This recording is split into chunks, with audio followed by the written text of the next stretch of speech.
Hello everyone, welcome to physics math. आज हम लोग देखने वाले हैं मोशन इन प्लेन का टॉप 100 एमसीक्यू।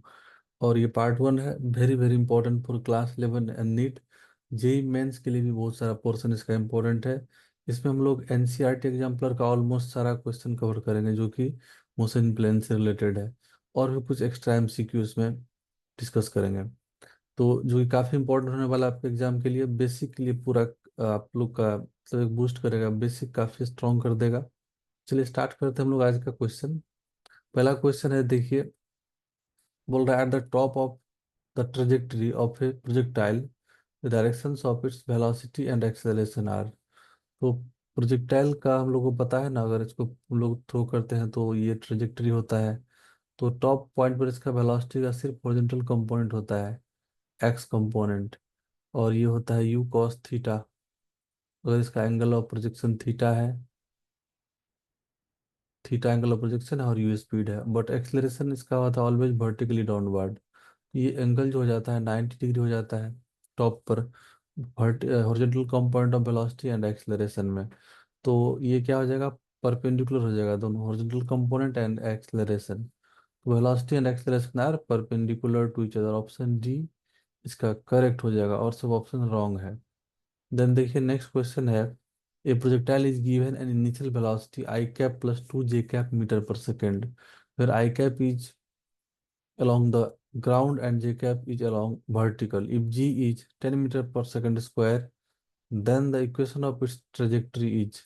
तो हम लोग को पता है इक्वेशन ऑफ ट्रेजेक्टरी, याद रखना है। आप लोग को नहीं पता है तो y इक्वल टू होता है x tan theta minus g x square divided by 2 u square cos square theta. अब हम लोग यहाँ पर से जी को 10 ले सकते हैं, ये हम लोग का जनरल फॉर्मूला है इक्वेशन ऑफ ट्रेजेक्टरी फाइंड करने का, थीटा।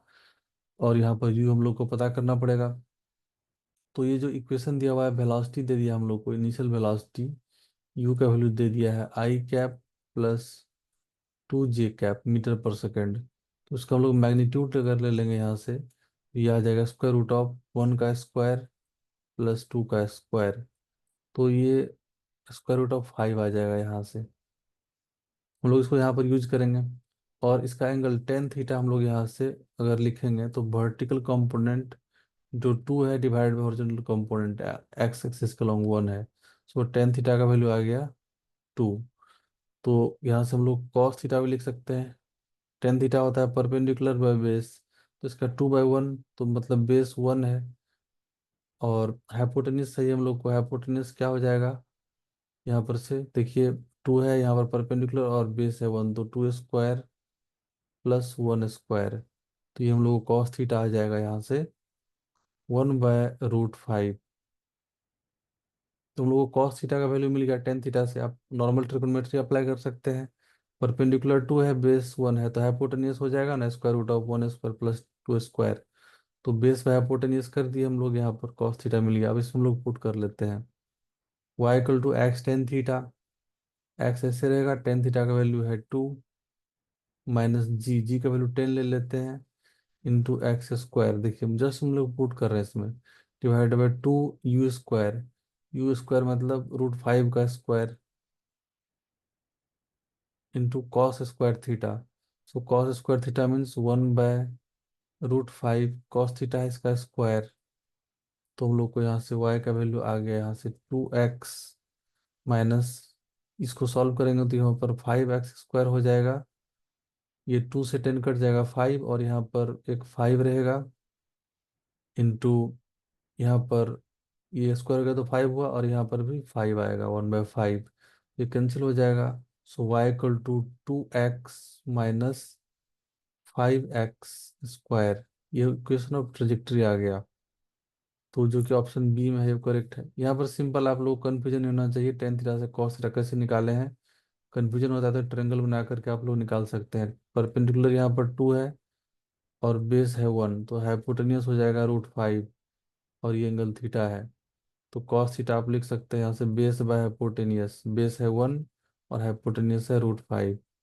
तो ये अगर बेसिक में डॉट है तो कमेंट करना है, हम आपको बताएंगे कैसे उसको क्लियर किया जाएगा। नेक्स्ट क्वेश्चन है, the equation of motion of a projectile are given by x equal to 18t and 2y equal to 54t minus 9.8t square, the angle theta of projection is.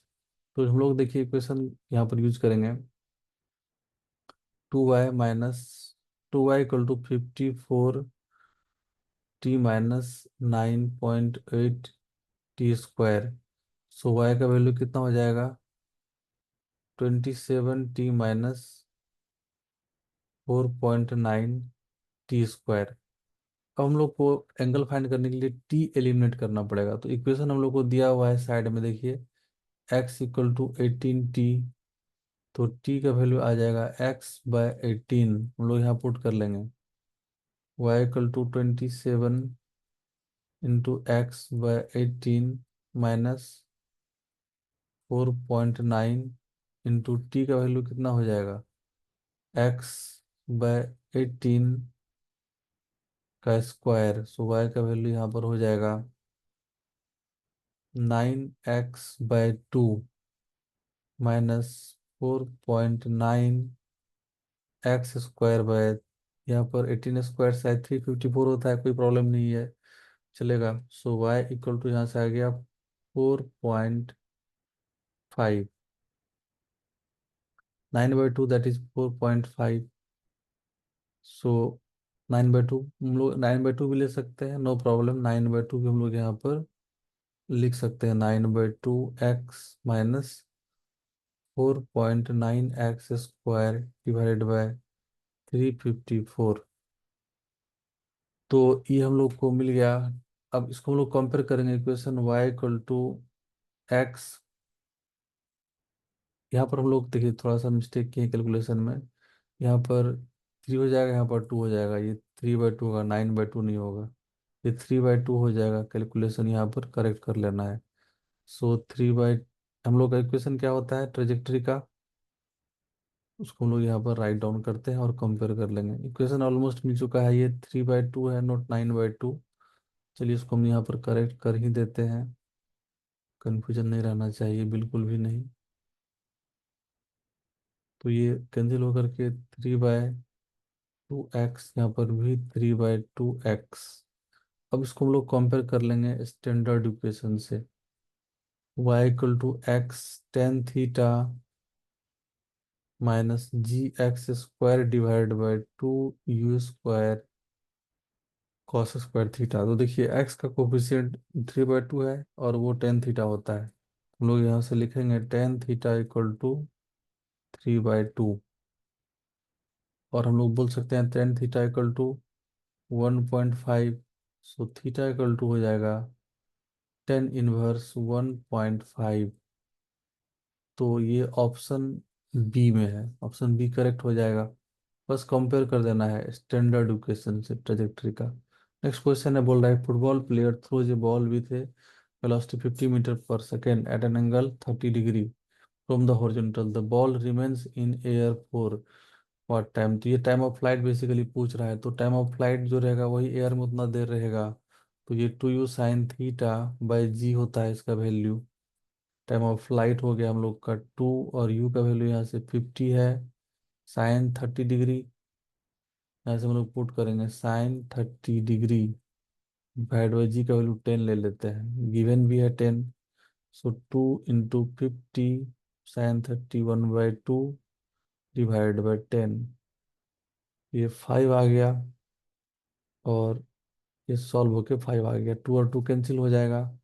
तो time of flight 5 second हो गया, so ball 5 second तक air में रहेगा, तो option C correct हो जाएगा, the ball remains in air for 5 second. Next question है, given below figure shows three path of a rock with different initial velocities, the correct increasing order for the respective horizontal velocity component। तो देखिए यहाँ पर maximum height सबका same है, किसका original velocity ज़्यादा होगा, जिसका रेंज सबसे ज़्यादा होगा उसका ओरिजिनल वेलोसिटी कंपोनेंट ज़्यादा होगा। थ्री का रेंज सबसे ज़्यादा है, देन टू का, देन वन का, तो सबसे बड़ा ओरिजिनल वेलोसिटी थ्री का होगा। क्वेश्चन बोल रहा है correct increasing order for the respective original velocity. तो इंक्रीजिंग ऑर्डर में क्या होगा, सबसे ज़्यादा थ्री का, देन टू का, देन वन का, ऑप्शन ए करेक्ट हो जाएगा इसका। थ्री का ओरिजिनल कंपोनेंट सबसे ज्यादा, then two, then one. Next question है, what is the centripetal acceleration of a point mass which is moving on a circular path of radius 5 metre with speed 25 metre पर second. तो centripetal acceleration का formula होता है भी square by are. तो देखिए यहाँ पर हमको भी दे दिया है 25, इसका स्क्वायर करेंगे और डिवाइड बाय आर, यहाँ पर हम लोग को दे दिया है 5।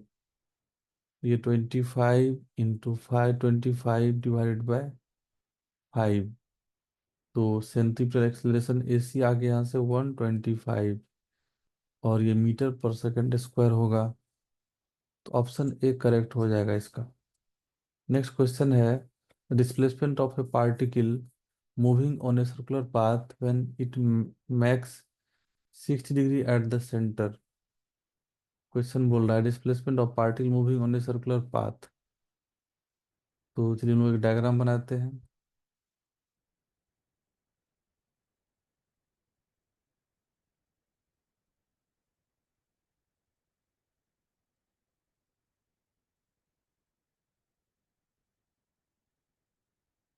ये एंगल है 60 डिग्री। तो पार्टिकल का डिस्प्लेसमेंट क्या होगा, ये डिस्प्लेसमेंट हो गया। तो इसको आर दे दिया है, रेडियस आर है। तो याद रखिए ये जो डेल्टा आर हो जाएगा, इसके लिए आप लोगों को हम फॉर्मूला बता रहे हैं। डेल्टा आर इंपॉर्टेंट है, वेरी वेरी इंपॉर्टेंट। ये हो जाता है R square plus R square, R square plus R square -2 into cos, ये जो सेंटर पर एंगल बनेगा कॉस 60 डिग्री। तो यहाँ से डिस्प्लेसमेंट हम लोग को आ जाएगा √2 r² -2 r² कॉस 60 का वैल्यू हाफ। ये कैंसिल हो गया। डेल्टा आर का वैल्यू आ गया यहाँ से √r²। चेक कर सकते हैं, तो ये हो गया आर। तो डिस्प्लेसमेंट हो जाएगा इसका आर, जो कि ऑप्शन बी में है, ये करेक्ट हो जाएगा। दूसरा मेथड बता रहे हैं आपको, अगर 60 डिग्री एंगल है तो आसानी से निकाल लेंगे। अदर एंगल के लिए आपको ये फॉर्मूला याद रखना पड़ेगा, a² + b² -2ab cos theta vector वाला। और आप लोग को प्रूफ चाहिए इस फॉर्मूला का, तो कमेंट करिए, हम इसका प्रूफ भी आप लोग को सेंड करेंगे, अपलोड कर देंगे प्रूफ। तो देखिए 60 है, तो ये एंगल भी और ये एंगल भी इक्वल होगा। तो हम लोग बोल सकते हैं कि ये इक्विलेटरल ट्रायंगल बना, तो ये आर है, ये साइड आर है, तो ये डेल्टा आर का वैल्यू भी आर हो जाएगा। आप इसे डायरेक्ट बोल सकते हैं 60 डिग्री एंगल के लिए, बट अदर एंगल के लिए आपको ये फॉर्मूला यूज करना पड़ेगा। तो नेक्स्ट क्वेश्चन देखते हैं। बोला है if a car is executing a uniform circular motion then its centripetal acceleration represent क्या होगा। A scalar quantity, constant vector, not a constant vector, none of these. तो कार अगर सर्कुलर ट्रैक पर move करेगा तो सेंट्रीपिटल एक्सेलरेशन हर एक point पर centre की तरफ जाएगा। ये एक वेक्टर क्वांटिटी है, और वो उसका डायरेक्शन चेंज हो रहा है, देख रहे हैं हर एक पॉइंट पर उसका डायरेक्शन चेंज हो रहा है इस प्लेन में। ये एक नॉन कांस्टेंट वेक्टर हो जाएगा, जो कि ऑप्शन सी में है। कांस्टेंट वेक्टर नहीं हो सकता है, स्केलर क्वांटिटी तो होता नहीं है, सेंट्रीपिटल एक्सेलरेशन है, और नॉन ऑफ दीज होगा नहीं। तो ऑप्शन सी इसका आंसर करेक्ट है। नेक्स्ट बोल रहा है एक car revolves uniformly in a circle of diameter दे दिया है 0.80 मीटर एंड कंप्लीट्स 100 रिवॉल्यूशन पर minute, its angular velocity is. तो आप लोग को एक ट्रिक बता रहे हैं, ओमेगा हम लोग को फाइंड करना है यहाँ पर। वो होता है 2πn/60। ये ट्रिक काफी खतरनाक है। तो एन होता है आरपीएम का स्पीड, जो कि हम लोग को दे दिया है 100 रिवॉल्यूशन पर मिनट। आरपीएम मतलब रिवॉल्यूशन पर मिनट। ओमेगा फाइंड करना है, और ये वैल्यू आपको आ जाएगा रेडियन पर सेकेंड में। इसका यूनिट आएगा, दैट विल बी रेडियन पर सेकेंड। तो 2π × n का वैल्यू 100 और डिवाइडेड बाय 60। आप अगर इसको सॉल्व करेंगे, ये 10.47 के अप्रॉक्स आएगा, दैट इज रेडियन पर सेकेंड। तो इसका ऑप्शन ए करेक्ट हो जाएगा, 10.46 रेडियन पर सेकेंड। नेक्स्ट क्वेश्चन है, two stones were projected simultaneously in the same vertical plane from the same point obliquely with different speed and angle with the horizontal. The trajectory of path followed by one as seen by the other is क्या होगा। तो देखिए दो stone को फेंका गया है तो हम लोग अगर एक स्टोन का पाथ दूसरे स्टोन के रिस्पेक्ट में बताएंगे, सबसे पहले दोनों का रिलेटिव एक्सेलरेशन हम लोग को देखना पड़ेगा। जो रिलेटिव एक्सेलरेशन आ जाएगा, acceleration of one with respect to two, one का एक्सेलरेशन भी जी है और टू का एक्सेलरेशन भी जी है, तो इसे आप लिख सकते हैं ना A1 - A2। तो A1 - A2 मतलब पहला का एक्सेलरेशन भी जी होगा और दूसरे वाले का एक्सेलरेशन भी जी होगा। रिलेटिव एक्सेलरेशन जीरो आ गया, तो यहाँ पर जो पाथ हो जाएगा वो एक हॉरिजॉन्टल पाथ हो जाएगा, मतलब एक स्ट्रेट लाइन पाथ होगा, वो कर्व पाथ नहीं होगा। अगर एक्सेलरेशन यहाँ पर जीरो हो गया रिलेटिव एक्सेलरेशन, तो पाथ एक स्ट्रेट लाइन होता है, बात याद रखिएगा। ऑप्शन बी इसका करेक्ट आंसर हो जाएगा। ट्रेजेक्ट्री स्ट्रेट लाइन होगा एक ऑब्जेक्ट का दूसरे के रिस्पेक्ट में, बट ग्राउंड के रिस्पेक्ट में पैराबोलिक होगा एक किसी का भी। तो ग्राउंड ऑब्जर्वर नहीं है, ऑब्जर्वर किसी एक स्टोन पर है और दूसरा स्टोन मूव कर रहा है, तो relative value of acceleration zero आ गया, so path will be straight line. Next question है, if two balls are projected at angles 45 degree and 60 degree and the maximum heights reached are same, then ratio of their initial velocities।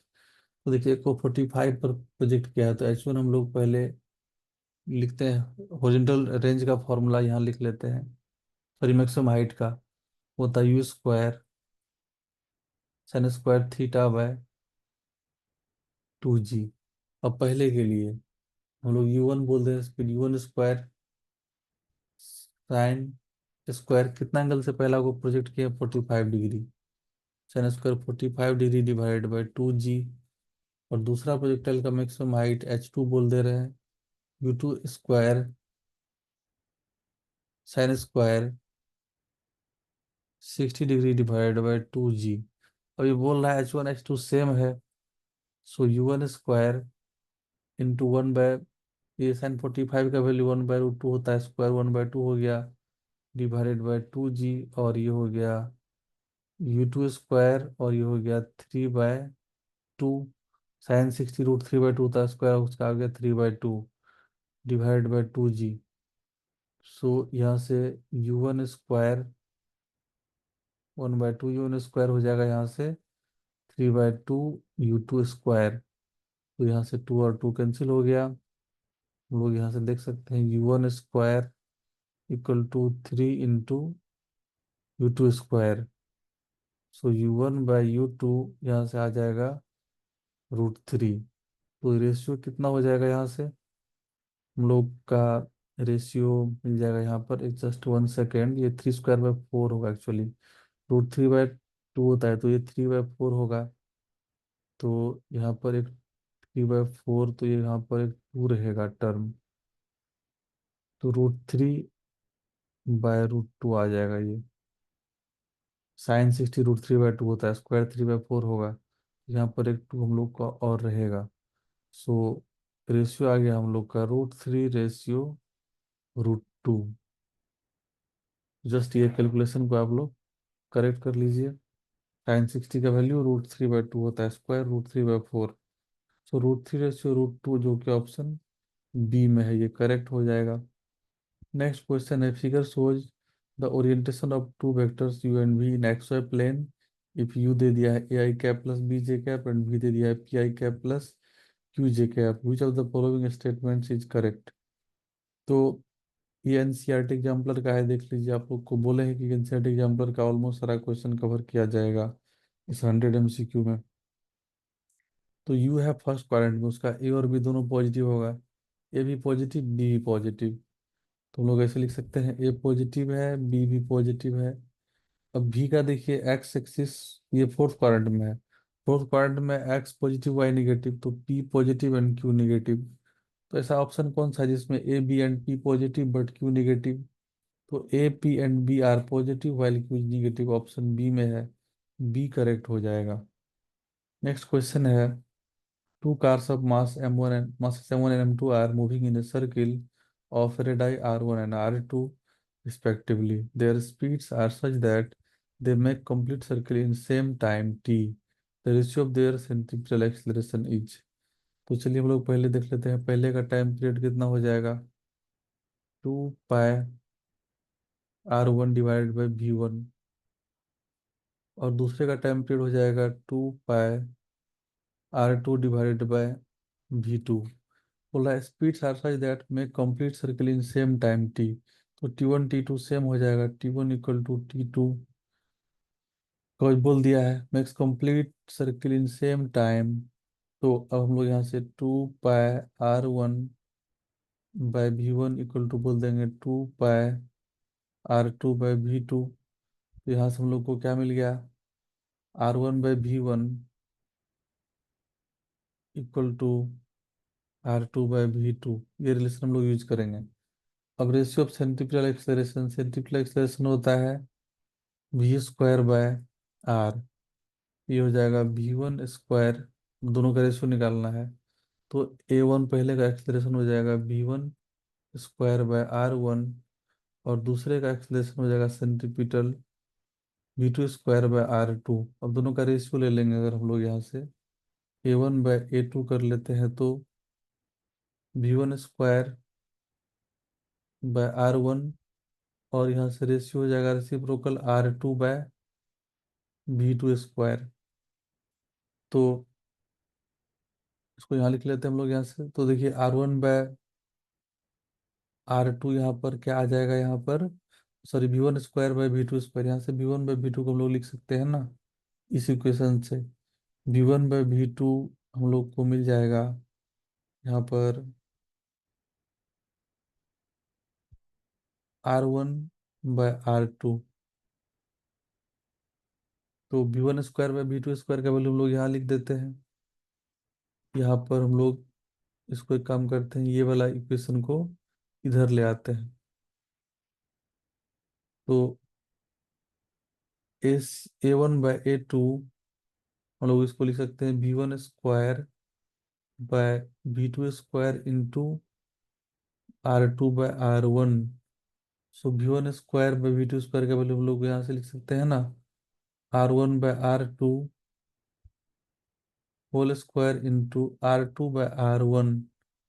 वो ये हम लोग को solve हो जाएगा, r1/r2 आ जाएगा। देखिए एक स्क्वायर है तो कैंसिल करेगा, तो रेशियो आ गया हम लोग का r1:r2, जो कि ऑप्शन सी में है, सी करेक्ट हो जाएगा। सेंट्रीपिटल एक्सेलरेशन का फॉर्मूला अप्लाई किए और दोनों का टाइम पीरियड को इक्वल किए, हम लोग को यहाँ पर v1/v2 इक्वल टू r1/r2 आया। अब दोनों का सेंट्रीपिटल एक्सेलरेशन लिखे और उसको हम लोग रेशियो ले लिए, और ये वैल्यू हम लोग यहाँ से डाल दिए, आंसर आ गया हम लोग को r1/r2।